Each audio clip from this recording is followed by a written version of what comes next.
Okay, so we will start with quickly revising equations of motion of an object moving in a plane. In a plane, मतलब two-dimensional motion with uniform acceleration. This is what we do in every lecture. हम पिछले lecture का थोड़ा सा part revise कर लेते हैं so that you get a better connectivity with the new topic. So याद होगा आपको हमने ऐसा बोला था कि consider an object, a body moving in two-dimensional plane. तो ये two-dimensional plane बता दिया. Initially at time t equal to 0, initially मैं टाइम t equal to 0 मान रहा हूं तो particle is at point p और इसका वेलोसिटी है यहाँ पे u bar. At later instant of time after time t it is at point q with final velocity v bar. और ऑलरेडी यहाँ पे बोला है the particle is moving with uniform acceleration. तो एक्सेलरेशन यूनिफॉर्म है और अगर एक्सेलरेशन यूनिफॉर्म है so in that case you can always write acceleration equal to v bar minus u bar upon t. तो यहाँ से आपको मिल जाएगा v bar minus u bar equal to a bar t. Therefore you will get v bar equal to u bar plus a bar t. Right? ये हो गया आपका पहला equation of motion in vector form. इसके बाद हमने क्या किया था? इसके बाद हमने इसको स्प्लिट किया था इन कंपोनेंट्स. तो वन कंपोनेंट अलोंग x, तो vx equal to ux plus axt और दूसरा component vy equal to uy plus ayt. तो 2D मोशंस के equations they are exactly like 1D motion के इक्वेशन. सिर्फ यहाँ पे एक्स्ट्रा आपने सफिक्स x और y लिख दिया क्योंकि आपने क्या किया, जो 2D मोशन था उसको स्प्लिट करके दो 1D मोशन अज्यूम किया है. तो that is why you can write down vx equal to ux plus axt and vy equal to uy plus ayt. Then इसके बाद आपको एक इक्वेशन चाहिए डिस्प्लेसमेंट का, s equal to ut plus 1/2 at square. उसको डिराइव करने के लिए आप बोलते हो s bar equal to v average into t. तो s bar equal to v average is v bar plus u bar by 2t, but v bar is u bar plus a bar t plus u bar by 2 into t, and you get here it is equal to 2u bar plus a bar t और यहाँ पे t है upon 2. तो s bar equal to 2u bar by 2 plus 1/2 a bar t और बाद में बाहर और एक t. तो कैंसिल और कैंसिल. तो s bar equal to u bar into t plus 1/2 a bar t square. ये आ गया आपका vector form of second equation of motion for an object moving in 2D plane. इसको आप वापस से स्प्लिट करोगे इन टू कंपोनेंट्स. एक आएगा sx equal to ux t plus 1/2 ax t square और दूसरा आएगा sy equal to uy t plus 1/2 ay t square.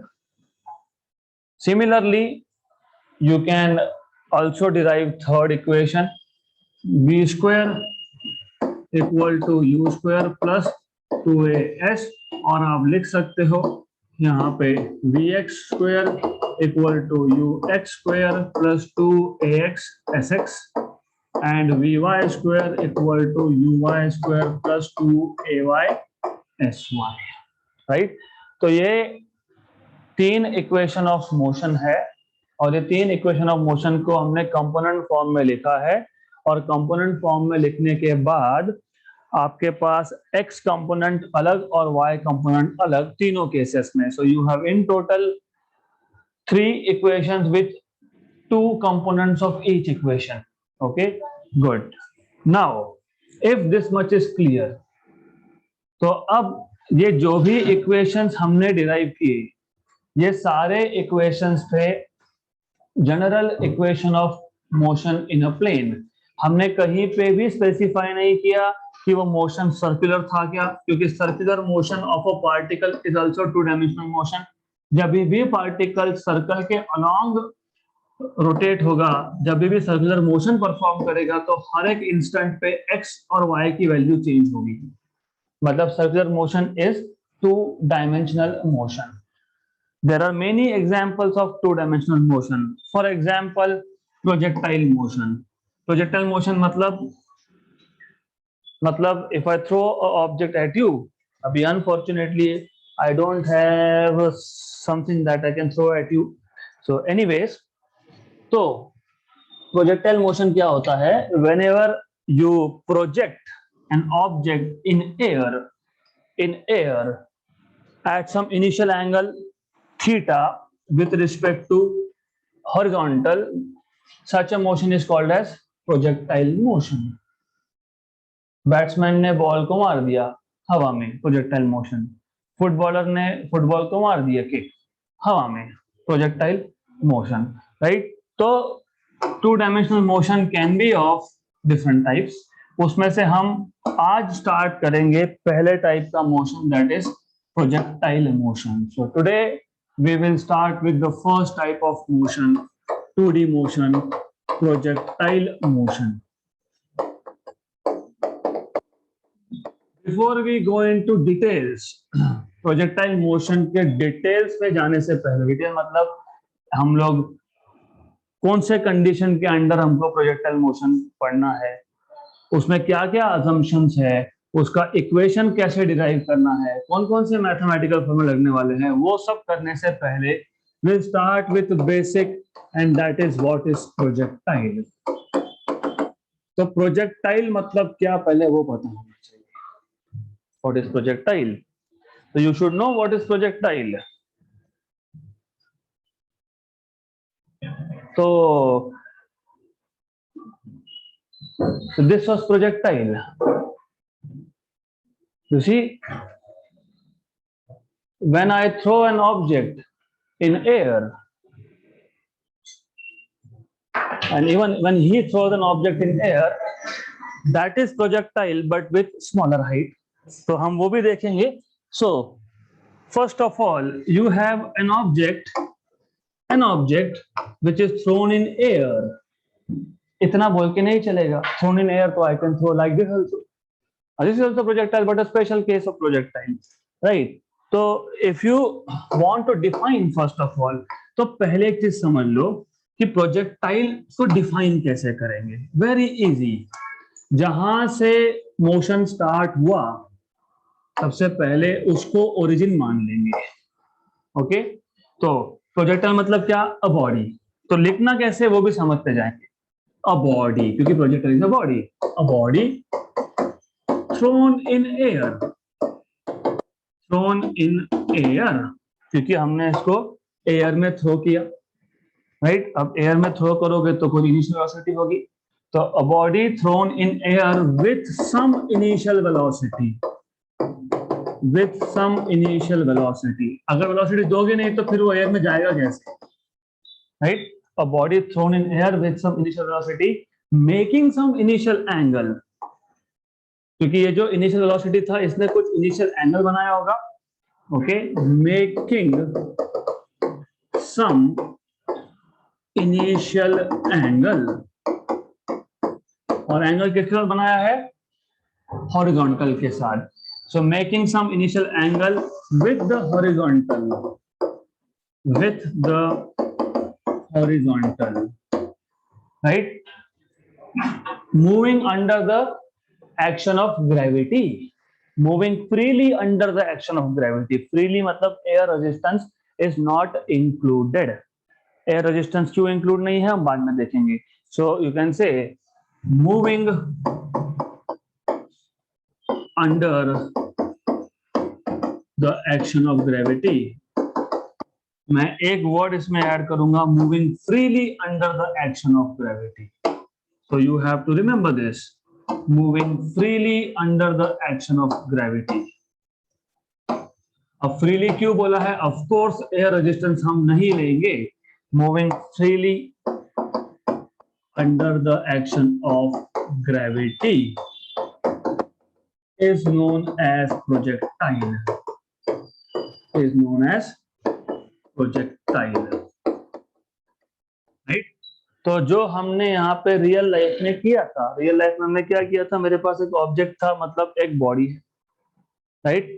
इस बॉडी को मैंने एयर में फेंका, ठीक है, इसका हॉरिजॉन्टल डिस्टेंस कम था तो it fell down on the floor, doesn't matter, but anyways it was projectile motion. So you see projectile motion, तो projectile motion is first of all, पहले तो projectile क्या वो डिफाइन किया हमने, a body thrown in air, thrown in air with some initial velocity, उस initial velocity ने कुछ एंगल बनाया किसके साथ, horizontal, making some angle with the horizontal, right। अब ऐसा है कि थ्रो किया तो पहले ऊपर गया फिर ऐसा क्यों, बिकॉज ऑफ ग्रेविटी, तो moving freely under the action of gravity, such a body is called as projectile.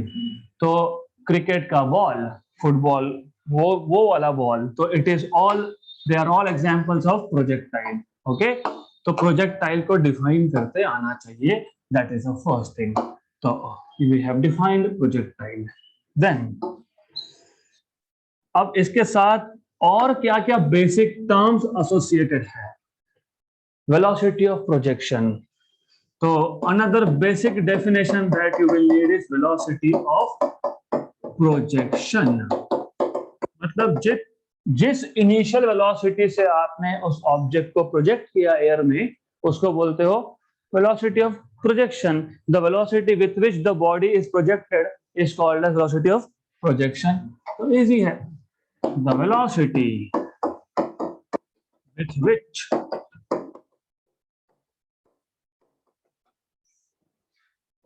the object is projected, the object is projected is known as velocity of projection.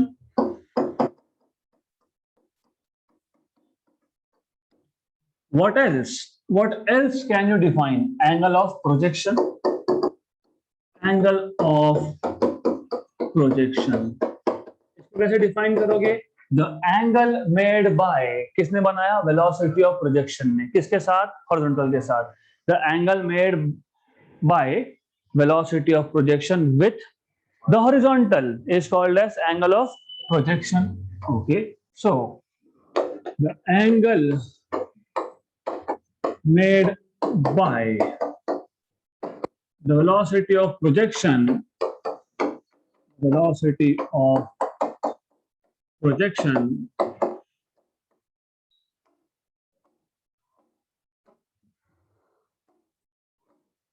by the velocity of projection with the horizontal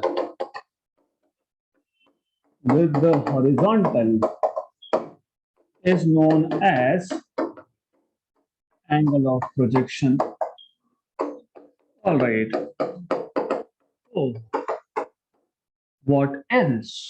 What else can you define? अब ये जो बार बार मैं इस platform पे चलता रहता हूँ, ये जो पाथ मैं कवर कर रहा हूँ, इसको बोलते हैं trajectory. Trajectory is the path followed by any object when it is moving. हो सकता है हमारे पास एक ऑब्जेक्ट है जो ऐसा जा रहा है, this is the path. Trajectory followed by a particle is called as its path.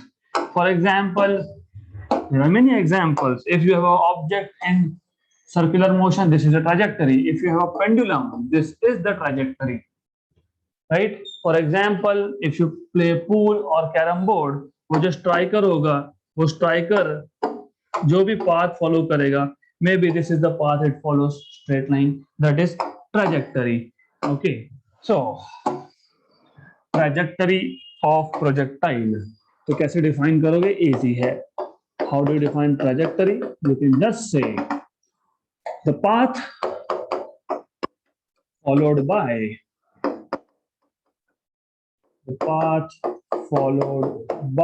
The projectile in air, okay, is called as trajectory. जो भी पाथ फॉलो करेगा वो ट्रैजेक्टरी। ऐसा क्यों? क्योंकि there can be different trajectories. एक object है, वो ऐसा भी जा सकता है, वो ऐसा भी जा सकता है, वो ऐसा भी जा सकता है, वो ऐसा भी जा सकता है। Okay, so these are all trajectories. Then यहाँ तक क्लियर? तो so far what we have done is we have defined what is projectile. अभी तक projectile motion के बारे में कुछ नहीं बोला, आप देखेंगे। पहले तो projectile क्या होता है? ऑब्जेक्ट है, सिर्फ वो एक पर्टिकुलर कंडीशंस के अंडर, एक तो एयर में थ्रो किया विथ सम इनिशियल वेलोसिटी, उस वेलोसिटी ने एक एंगल बनाया, angle of projection with horizontal, ऐसे ऑब्जेक्ट को आप बोलते हो projectile, for example. And by the way, yes, a body thrown in any direction. आप चाहो, जैसे मैंने पहले यहाँ पे फेंका, फिर यहाँ थ्रो किया, हो सकता है मैं यहाँ भी थ्रो करता। So object thrown in any direction, this is important, क्योंकि डायरेक्शन यहाँ पे मैटर नहीं करता, you can throw it anywhere. सिर्फ ये कुछ बेसिक कंडीशन उसमें फॉलो करने चाहिए, right? You have many examples of this. Okay, then we have defined what is velocity of projection. जब आपने थ्रो किया तो आपने initial velocity the, that is velocity of projection. Okay, so velocity with which the object is projected is called as velocity of projection. Angle of projection, the angle made by the velocity of projection with respect to horizontal is called as angle of projection. Trajectory is the path followed by the projectile when in air is called as trajectory. अब हम in detail देखेंगे what is projectile motion. तो basically projectile motion is comprised of two components. Why two components? Because you have to think,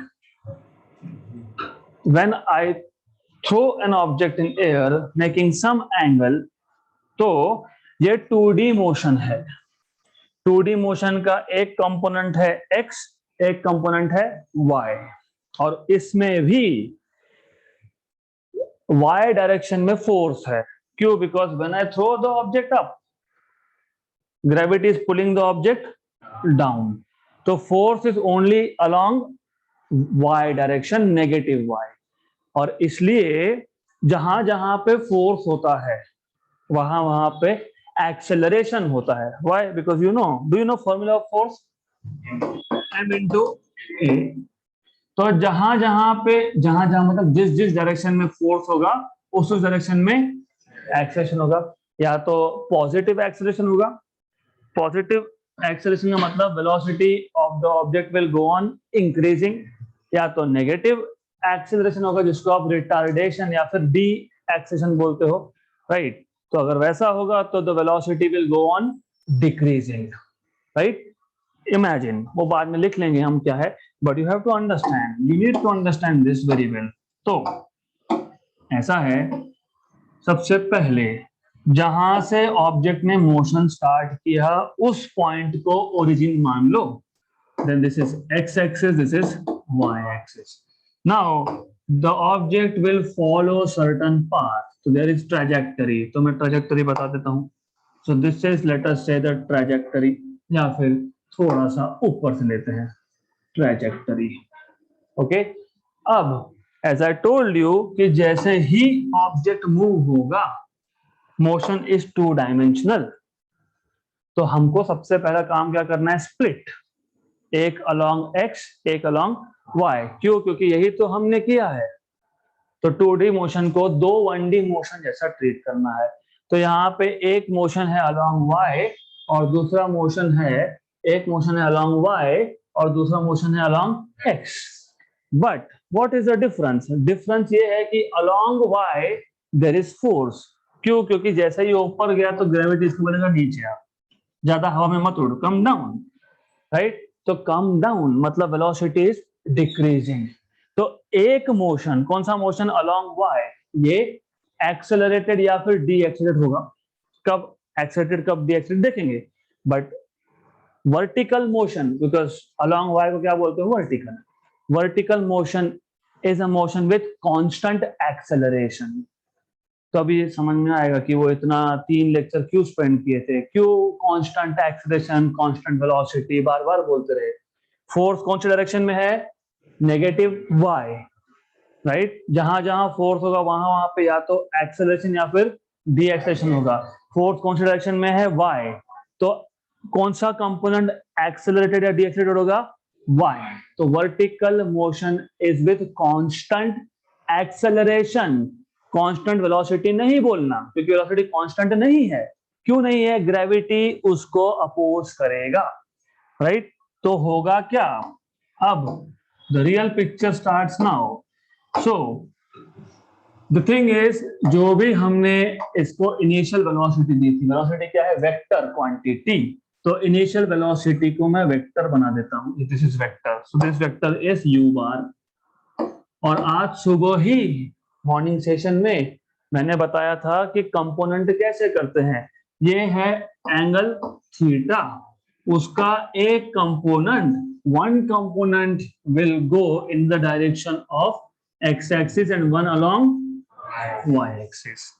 तो ये adjacent component है, मतलब ये आएगा u cos थीटा, और ये अपोजिट कंपोनेंट है, तो ये आएगा u sin थीटा, राइट। तो जब ऑब्जेक्ट ने मोशन स्टार्ट ही किया था, तो इनिशियल वेलोसिटी था u, इनिशियल x कंपोनेंट था u cos theta, initial y component था u sin theta.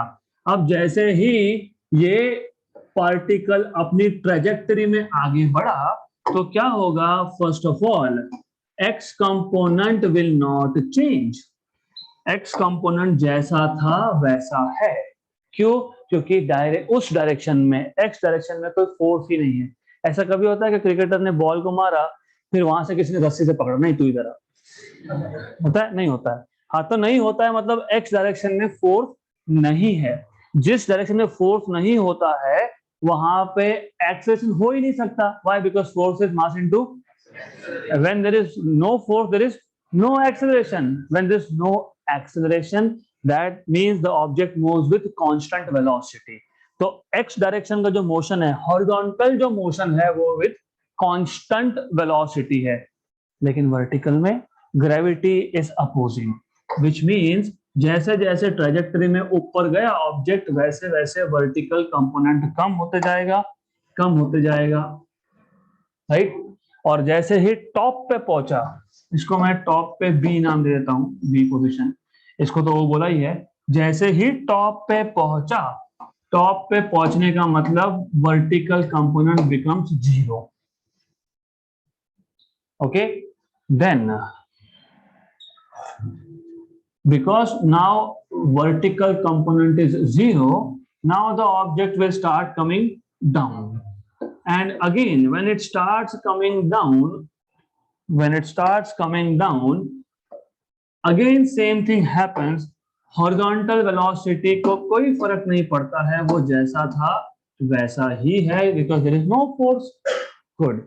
but now y direction में वेलोसिटी बढ़ गया ऑब्जेक्ट का, क्योंकि देखो क्या हो रहा है, स्पीड कम कम कम कम कम, कौन सा कम, वर्टिकल, मैक्सिमम पे वर्टिकल इज जीरो, फिर जब नीचे आएगा तो स्पीड बढ़ेगा बढ़ेगा बढ़ेगा बढ़ेगा, it will start increasing, but direction of vertical velocity has reversed.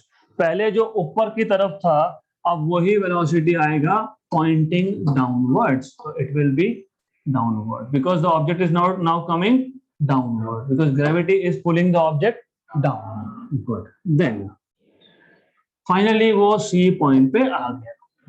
अब C पॉइंट पे जस्ट जब लैंडिंग हुआ है उसका, दैट टाइम इसका तो टेंशन ही नहीं है, ये बोलता है मैं जैसा हूं वैसा रहूंगा, तो डोंट वरी अबाउट दिस। तो when it lands, when it reaches ground, in that case again the velocity of the object again is u cos theta along x and u sin theta along y।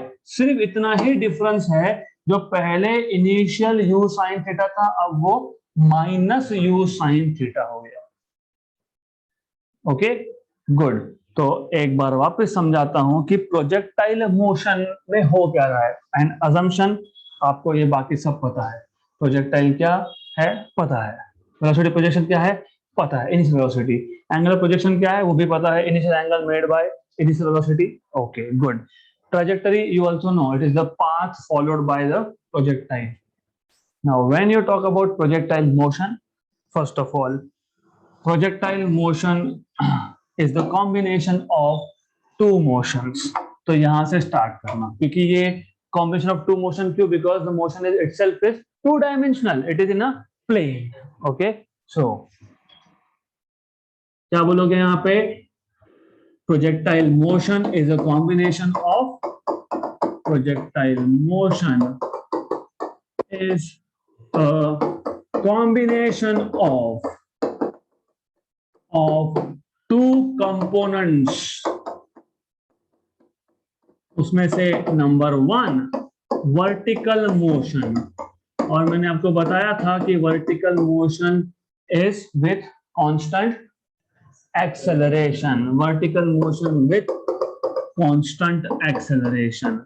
Why constant acceleration? जब मैं acceleration बोलता हूं तो by default इसका मतलब होता है कि acceleration और de-acceleration, क्योंकि जब आपका ऑब्जेक्ट ऊपर जा रहा है तो उसका वेलोसिटी along y कम हो रहा है।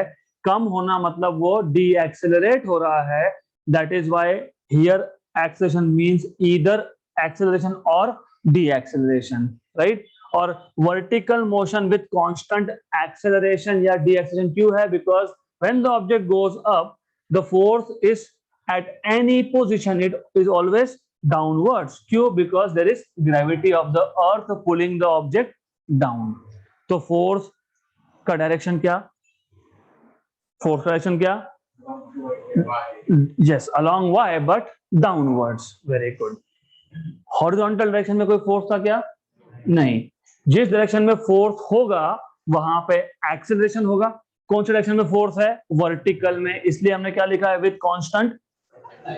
Very good. हॉरिजॉन्टल डायरेक्शन में was there any force? No, तो that motion will be with constant velocity. तो याद रखना, this is really important, and once you understand the concept then it is nothing, simple। दूसरा, it is horizontal motion with constant velocity, with constant velocity। Okay, good. आप बोल सकते हो why constant acceleration, बोल सकते हो because there is a gravitational force in the downward direction, and with constant velocity क्यों? because there is no force। तो लिख सकते हो, लिख लो, क्या फर्क पड़ता है? so you can just say, you should say why this is happening। okay, तो ठीक है, तो just specify here, since there is gravity downwards along vertical मतलब, okay, because there is gravity मतलब force मतलब acceleration। horizontal में constant velocity, since there is no force, since there is no force along horizontal direction, along horizontal direction। okay, good। then graph, हमने जब ये diagram draw किया उस motion का, तो of course first thing is कि जहां से मोशन स्टार्ट हुआ उसको बोलेंगे ओरिजिन। देन वो जो पाथ फॉलो करेगा, ट्रैजेक्टरी शो करना, then show initial velocity vector something like this u bar, then show this angle of projection, then show one component of velocity along x, u cos theta, and the other component of velocity along y, u sin theta। then when it is moving along its path, along its trajectory, एक चीज जो change नहीं हो रही है वो है u cos theta, तो उसको सेम साइज का वेक्टर दिखाना पड़ेगा। If you decrease the length of this vector, मतलब यू आर सेइंग कि वहां उस डायरेक्शन में भी कुछ फोर्स है। हो सकता है, होता है, कभी कभी क्रिकेट का मैच देखा होगा, बेचारा बैट्समैन जोर से मारा लेकिन विंड की वजह से उसको फिजिक्स पता था कि मैं 45 डिग्री पे मारूंगा तो इतना दूर जाएगा, 60 पे मारूंगा तो इतना दूर जाएगा, कैलकुलेशन करके आया, लेकिन छोटी सी गलती हो गई जो आप एग्जाम में करते हो उसमें भी कर दी, एयर रेजिस्टेंस लिया ही नहीं। मैंने पहले ही बता दिया कि ये जो मोशन हम सीख रहे हैं it is without air resistance, right. हाँ, तो अगर एयर है तो फिर मोशन ऐसा नहीं होगा, फिर मोशन ऐसा होगा, बिकॉज एयर ने, विंड ने एक्स कंपोनेंट भी चेंज कर दिया। हाँ, तो हम वो ले नहीं रहे हैं, we are not taking that into consideration. Good, then of course y component of velocity will change, it will change, it will decrease, it will decrease because there is gravity। अब gravity को तो हम ignore कर ही नहीं सकते ना, gravity को ignore किया होता तो सबके सब हवा में उड़ रहे होते अभी, right? Because you cannot, you simply cannot say okay neglecting the effect of gravity। तो gravity को अगर neglect करे तो बचा ही क्या, फिर एक बार ऊपर फेंका तो going and going and going, it will never come back, so it will escape earth। तो you see ये वेक्टर छोटा बताया है मैंने, तो y component I am showing smaller compared to the initial y component because gravity की वजह से ऑब्जेक्ट ऊपर जा रहा था, ग्रेविटी उसको नीचे पुल कर रहा है, नीचे पुल कर रहा है, मतलब उसका वेलोसिटी स्लो डाउन होगा, दैट इज व्हाई। और टॉप मोस्ट पोजीशन पे पहुंचने के बाद, बी पॉइंट पे पहुंचने के बाद x as it is, x component पे कोई फर्क नहीं है as it is, but y component has become 0, that is why you don't have to show anything at the maximum height, y component becomes 0। किसका y component? velocity का, okay. फिर किसी और पॉइंट पे आया तो x component still will not change, there is no force to change velocity। तो अभी एक चीज तो पक्का याद रहेगा, नींद में भी याद रहेगा कि वेलोसिटी चेंज करने के लिए फोर्स चाहिए, फोर्स नहीं है तो वेलोसिटी चेंज नहीं होगा। तो वब जब नीचे आ रहा है तो वापस से जीरो से वेलोसिटी बढ़ते जाएगा, but now velocity is pointing downwards. Very good. तो when it reaches to ground again at C, तो अब x component is still u cos theta, but y component is minus u sin theta। मतलब velocity का डायरेक्शन completely reverse हो गया है, so it is minus u sin theta, right? Good। तो this is introduction, just introduction of projectile motion. कम से कम आपको थोड़ा सा लिंक होगा, अरे ऐसा होता है, ये ऑब्जेक्ट हवा में गया तो ग्रेविटी एक्ट होता है, एक्स डायरेक्शन में कुछ भी नहीं था, तो इसलिए वेलोसिटी चेंज नहीं होता है। तो जब हम लोग डिस्प्लेसमेंट का इक्वेशन लिखेंगे वो बुक में डायरेक्ट लिख देते हैं, बुक में ऐसा लिखेंगे, distance along x equal to uxt and along y is uxt minus half gt square. आप बोलोगे ऐसा कैसा, यहाँ तो हमने देखा, दोनों के लिए देखा ना हमने, uxt plus one half axt square and uyt plus half ayt square. तो बुक में सीधा लिख दिया है ऐसा, बट अभी समझ में आएगा क्यों ऐसा। एक्स डायरेक्शन में फोर्स था क्या? नहीं, फोर्स नहीं था, तो ये जो एक्सेलरेशन आप लिख रहे हो एक्स में, वो आएगा क्या? नहीं। नो फोर्स मतलब नो एक्सेलरेशन, मतलब ये टर्म हो गया जीरो, मतलब ये टर्म वहां पे है नहीं, फिर क्या बचेगा? S X equal to U X T, okay. और ग्रेविटी के लिए, मतलब वाई डायरेक्शन के लिए, यहाँ पे S Y equal to U Y T, minus क्यों लिखा मैंने? Because the object is going against the gravity, against, तो इसलिए डी एक्सेलरेट होगा, डी एक्सेलरेट मतलब माइनस एक्सेलरेशन होगा, तो minus G T square. Good, we will use this little later, हम डिराइव करेंगे लेकिन बाद में, अब फिलहाल देयर आर सर्टेन अजम्पशंस। हम प्रोजेक्टाइल मोशन को सर्टेन अजम्पशंस के अंडर ही स्टडी करने वाले हैं। So assumptions of projectile motion. Number one, मैंने अभी अभी बताया, क्रिकेटर बेचारा स्टडी करके गया, उसको सब पता था, इतना वेलोसिटी, इतना एंगल, इतना दूर जाएगा, पर वो भूल गया एयर रेजिस्टेंस। तो हम इंटेंशनली भूल रहे हैं यहाँ पे, तो air resistance will be neglected, so effects of air resistance will be neglected, okay? Effects of air resistance will be neglected। अब आप बोलोगे क्यों निग्लेक्ट किया, तो कल तक रुक जाओ, विदाउट एयर रेजिस्टेंस का ही इतना कॉम्प्लिकेटेड फॉर्मूला बनता है, अगर एयर रेजिस्टेंस इंक्लूड कर दिया तो फिर मच मोर कॉम्प्लिकेटेड। तो दैट इज वाई हम बेसिक से स्टार्ट करते हैं, बोलते हैं ठीक है सिंपलेस्ट केस एयर नहीं है, ठीक है एयर नहीं है, या तो रेजिस्टेंस है एयर का लेकिन बहुत स्मॉल है, तो निग्लिजिबल कंट्रीब्यूशन है। नंबर टू वी एक्चुअली, अभी आपको शायद पता नहीं होगा क्योंकि ग्रेविटेशन हुआ नहीं, तो ग्रेविटेशन जब होगा तब समझेगा, तो अभी मैं आपको सिर्फ बता देता हूँ। See what happens is, let us से दिस इज अर्थ। जैसे ही आप अर्थ से ऊपर जाते हो at height altitude, acceleration due to gravity decreases. तो as you go above the earth surface the value of g decreases. Okay right, तो ऐसा है यहां पे इस केस में हम बोलेंगे वेरिएशन ऑफ जी मतलब change in acceleration due to gravity, variation of acceleration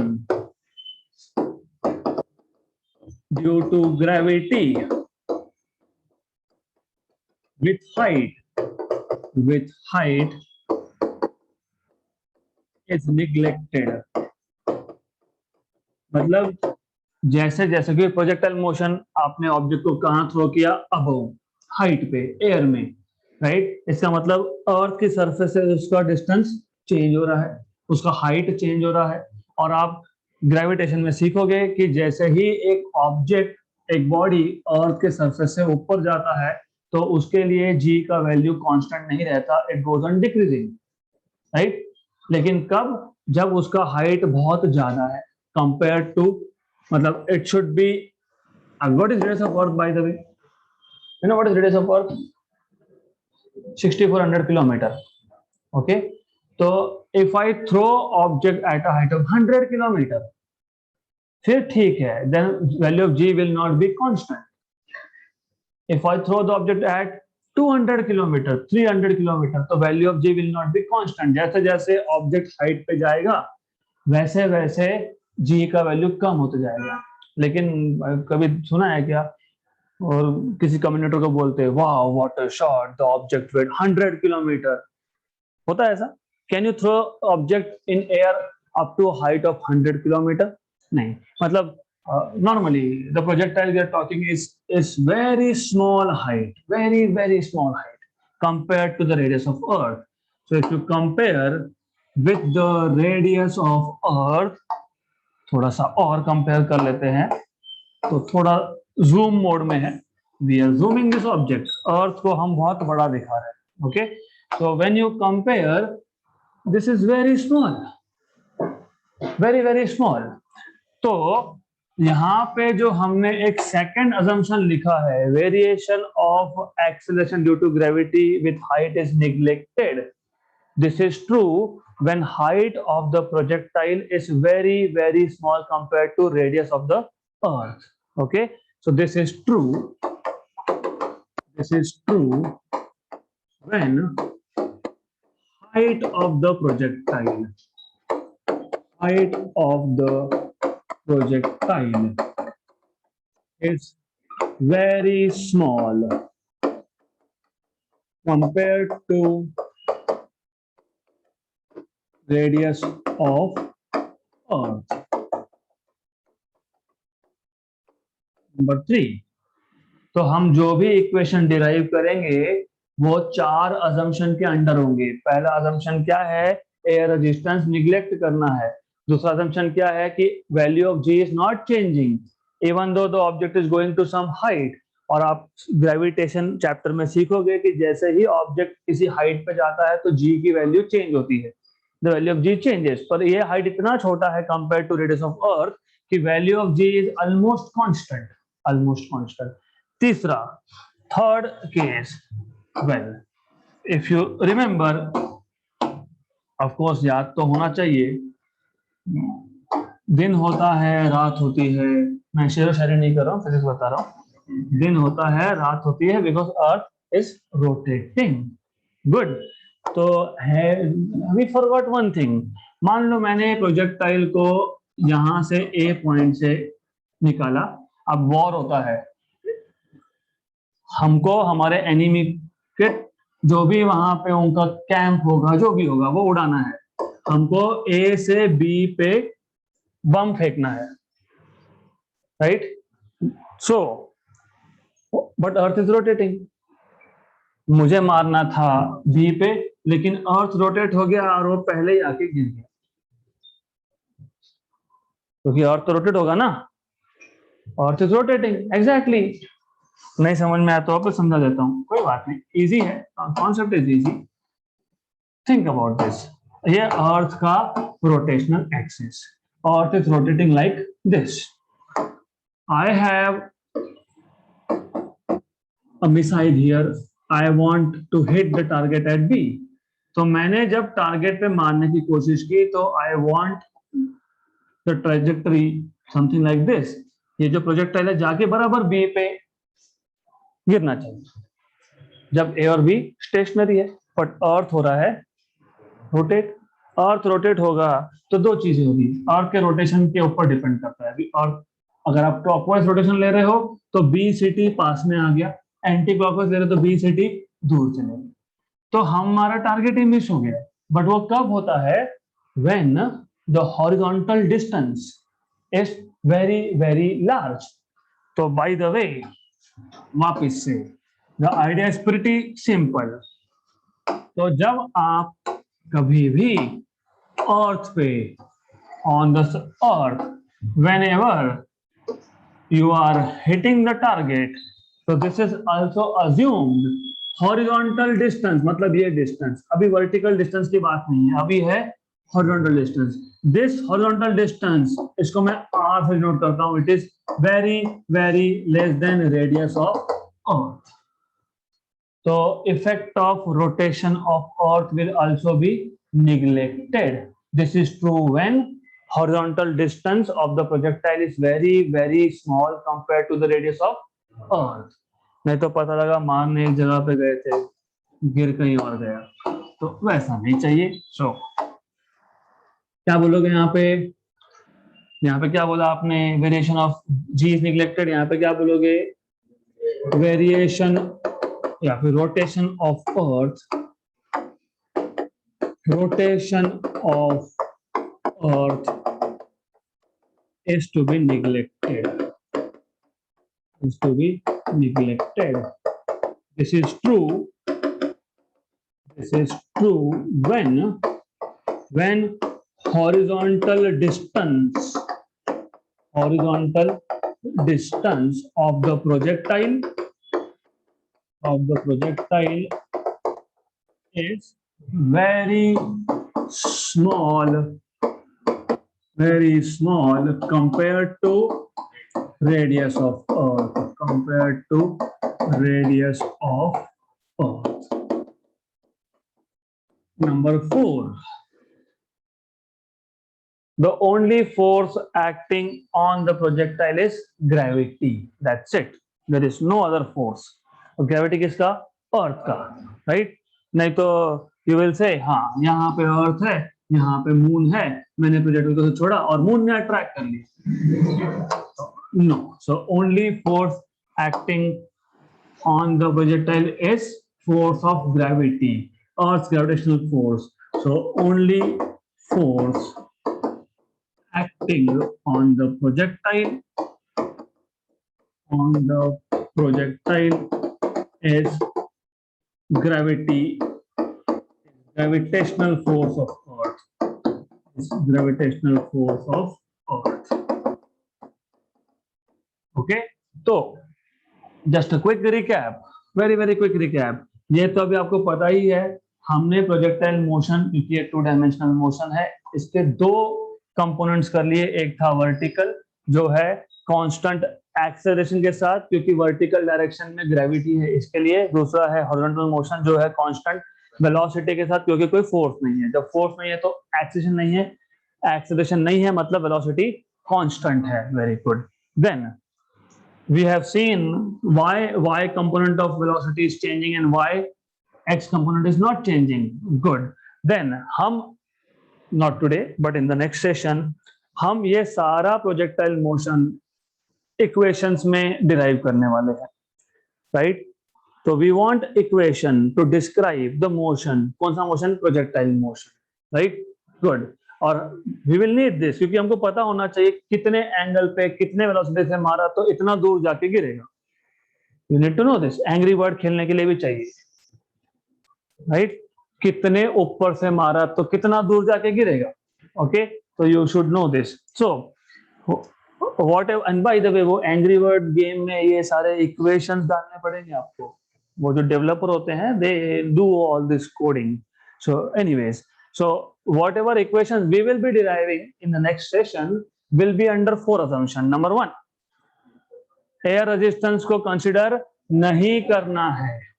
number 2, जी की वैल्यू को कांस्टेंट लेना है, और ये कांस्टेंट कब ले सकते हो, जब height of the projectile is very small, maximum 1 kilometre तक, मतलब 0 से मैक्सिमम 1 किलोमीटर तक जाएगा, okay. So maximum vertical height जो हम लेते हैं it is very very small compared to the radius of earth, that is why G can be taken to be constant, acceleration due to gravity taken to be constant. Number 3, earth का rotational effect consider नहीं करना है।